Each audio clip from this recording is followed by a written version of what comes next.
that was it. That was the final hurdle I needed to overcome, and I did it. And honestly, it wasn't that bad. Being the longest level in the game, there is plenty of time to lose, but also so many places to lose it. Let's go section by section with my thoughts about the gameplay. The first section was okay.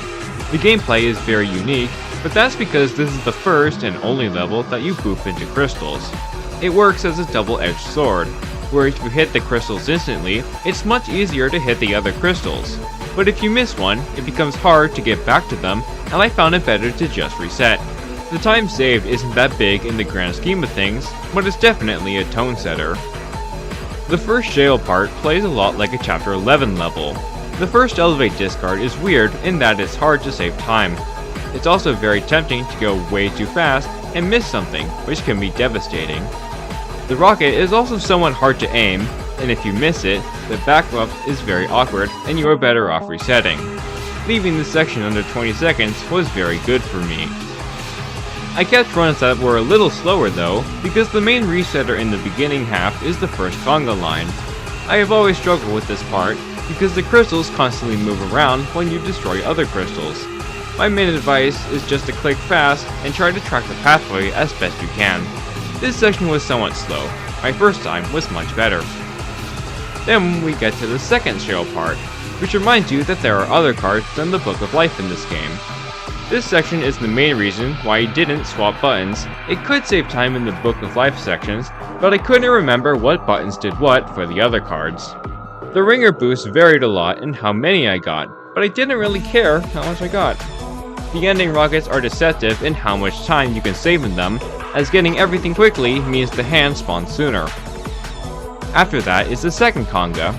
I used to do a different strategy that was somewhat fast, but I learned that the modern strat is also pretty easy if the crystals don't spawn in weird places. This part was also fine, but the ending crystals can be hard to track since it bounces around. This run was good, and gave me one of the best paces I had leaving this section, under 50 seconds. The third jail part is pretty easy, but will always infuriate you if you mess it up, like it constantly did during my time playing this level. I used to only go for one crystal, but I wanted the quick kill to save a lot of time. Aiming rockets at the crystals is pretty hard, since most of the rock below won't hit it, and you can waste a lot of time trying to position yourself. I will never understand the coyote jump. It was extremely frustrating when I jumped too early and fell into the abyss. Finally, the ending is short and easy, but given the low amount of runs that get there, it isn't free. The one part that I was scared of was accidentally hitting a tripwire, so I played it very safe here. I have only hit the quick kill once, back when I was playing for a red medal, so I didn't factor it into the time save. I could get the medal without it, and just didn't know how to do it. This also constitutes my 15th and final chapter sweep.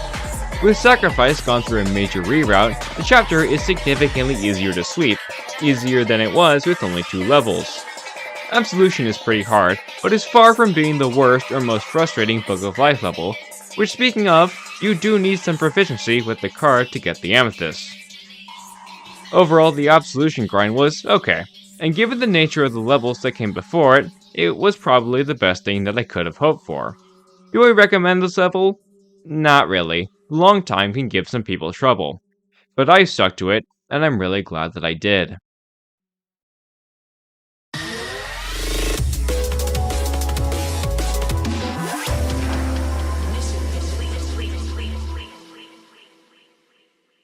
You know, when starting out on a big project, you don't really know what the journey or the destination will look like. There are moments of bliss, agony, boredom, excitement, defeat, and triumph as I went through every level in this game and got a time respected by the community. The wait is over for me though, as I have a new chapter to get to, the Sapphire Medals. It will be everything the Amethyst Medals were, and so much more. Who knows what the future holds? But, for now, thank you for watching.